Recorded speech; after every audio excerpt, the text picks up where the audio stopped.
Hi there, my name is Katie and this video is for the top 10 mistakes that you could be making during your interview.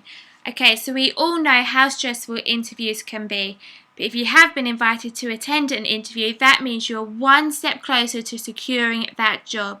Now, the company has made a decision based on your application form or your CV or any psychometric test you've had to complete prior to the interview.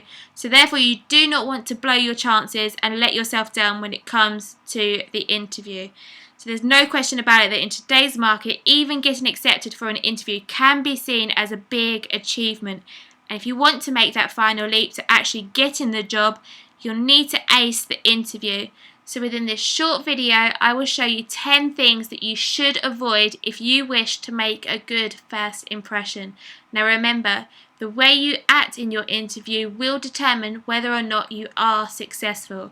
Okay, so let's have a look at mistake number 1. So leaving your mobile phone on. Okay, so Sod's Law states that if you forget to turn your mobile phone off, it will start ringing at the most inappropriate times. So if your phone does start ringing, this will come across as highly unprofessional and disrespectful. Now remember, you are there to make a good first impression. So you do not want your phone going off at any point during your interview. So I suggest before you enter the building of where you're having the interview to turn off your phone just to be on the safe side. Okay, so mistake number 2 is answering your mobile phone. Okay, so if the ringing of the phone isn't bad enough, if you answer your phone, I don't think your potential employers will be impressed. So you might be able to recover from a ringing phone if you apologise profusely, but I don't think that they will forgive you if you actually answer your mobile. So like I said, switch off your phone before you enter the interview room, or even better, if you switch it off before you even enter the building, just to make sure that you will not be disrupted throughout the interview process. Okay, so mistake number 3 is arriving late. Now, there is no reason, if you've been told about the interview and the time that you are expected to arrive late, there is no reason for it. So if you can't even arrive on time for your interview, how's your employer supposed to believe you that you'll arrive on time for work? So they're simply not going to believe you if you turn up to your interview 15 minutes late. So plan to arrive for your interview with plenty of time to spare, taking into account any traffic that you may encounter on the route. And if you're not familiar with the route, I suggest that you locate the company beforehand. So getting lost on the day will get you in a fluster before you've even had a chance to make a good impression. So make sure that you don't get lost and that you've planned and prepared and arrive on time, preferably earlier, to ensure that you don't make a bad first impression. Okay, mistake number 4 is smoking. Now, some people smoke when they get nervous. This is perfectly normal. And when some people smoke, then they will start smoking even more just to calm their nerves. So I suggest that you avoid this at any cost. Even e-cigarettes are strongly discouraged. So make sure to calm your nerves. You take deep breaths, you take sips of water prior to your interview in order to make a good professional first impression. Okay, mistake number 5 is bringing your child. So this is relatively obvious that you shouldn't bring your child to work, so why should you bring a child to your interview? So if your babysitter cancels at the last minute, you might consider bringing your child to the interview with you, but I highly discourage bringing your child to your interview. So while answering your interviewer's questions whilst disciplining your child might seem like the perfect way to demonstrate your multitasking skills, you're likely to be remembered for all the wrong reasons. So do not bring your child under any circumstances to your interview. So remember to arrange backup sitters or childminders for the day of your interview, just in case plans change. Everybody's plans change sometimes, so just make sure you have a backup plan just in case. Okay, so mistake number 6 is presenting yourself poorly. Now, the way you come across to your employers is crucial because everybody knows the importance of preparing for potential interview questions, But if you don't look prepared, your interviewer probably won't be able to concentrate on your answers, and rather they'll focus on what you actually look like. So men, make sure you shave and you look smart. Women, brush your hair back in order to look professional.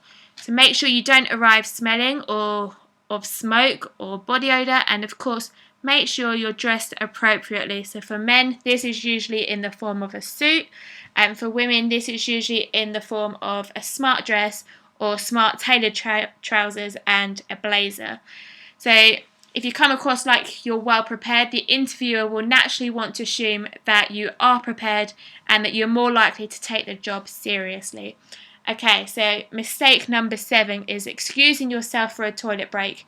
You're not 5, and as an adult, it's expected that you control your bladder for the duration of the interview, or at least have the sense to go to the toilet before the start of your interview. But if it's absolutely necessary, then you should excuse yourself in a more tactful way rather than telling the person that you need a wee-wee. It's unlikely to create the best impression. So just plan ahead, make sure you go to the toilet before your interview, and the idea of this is to make sure that you remain professional throughout the interview. Okay, so mistake number 8 is calling your interviewer by the wrong name. So being able to greet your interviewer by their name when you first meet them is a simple way to make a great first impression. But if you find yourself unable to remember for sure what their name is, don't risk getting it wrong. Don't guess it. So just pay attention to their name at the start when you make your introductions. So while it might seem like a good idea to write their name on the palm of your hand so you don't forget, this might turn out to be a really bad idea, because if you have clammy hands and then you go to shake their hand, you are likely to leave their name on their hand, and it will come across that you are unprepared and unprofessional. So just remember to pay attention to the name of the interviewer. It's crucial. You're wanting to work for them, so you're going to want to know their name. Okay, so mistake number 9 is avoiding eye contact and exercising generally bad body language. So if you want to appear like you couldn't care less about getting the job or not, by then all means avoid eye contact, slouch on your chair and occasionally crack your knuckles. But if you do want the job, I suggest that you avoid all of these. So make sure you maintain eye contact, that you sit upright in your chair and you don't fidget sitting down. So don't play with your hands, don't move around sitting, just sit there with your arms crossed in your lap, sitting upright, looking at them and smiling. So this will give, if you do all of the things like I mentioned before, like avoiding eye contact or slouching on your chair, this will give the interviewer the impression that you don't really want to be there, and this will guarantee that you do not get the job. So like I said, just remember body language and eye contact are a great way for you to demonstrate your professionalism. So mistake number 10 is acting too desperate. So even if you've been to job searches unsuccessfully for a while now and you are feeling desperate for employment, that's no reason to let your interviewer know how desperate you are. So the smell of desperation is very off-putting. It's worse even than stale smoke. So always present yourself as confidently as possible to give yourself the best chance of making a positive impression.